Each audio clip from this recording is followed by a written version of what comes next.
ચેતાલી અહીંયા આવતો. હા આવી મમ્મી. બેસ અહીંયા. હા બોલો. ચેતાલી આ મારા દાગીના છે એની હકદાર આજથી તું છે. અરે આની શું જરૂર છે મમ્મી? અને આ મેં પૈસા ભેગા કર્યા હતા એની પણ હકદાર આજથી તું છે. અરે મમ્મી આ તો વડીલ લોકો રાખે.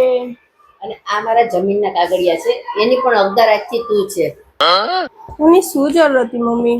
અને સાંભળ બેટા, આ તિજોરીની ચાવી છે એમાં મારી સાસુની વસ્તુ બધી કિંમતી પડી છે એની હકદાર આજથી તું છે. વાહ મમ્મી વાહ. તમને શું આજે તાવ આવી ગયો છે કે શું? મારી તબિયત બરાબર જ છે પણ હું શું છે કે દીકરી આજે વહુને દીકરી માનીએ ને તો પછી આપણે એને બધી સોંપવી જોઈએ ને.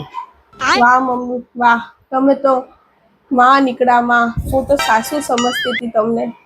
1 મિનિટ પકડો હું આવું છું.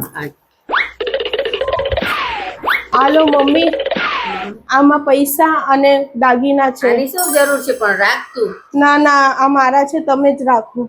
તમે આટલા સારા છો. હું તમારા માટે 1 કપ ચા બનાવી આવું છું. रुको जरा सबर करो. કેદીની મારી બહુ માલ દબાવીને બેઠી હતી. નજરમાં નહોતી આવવા દીધી.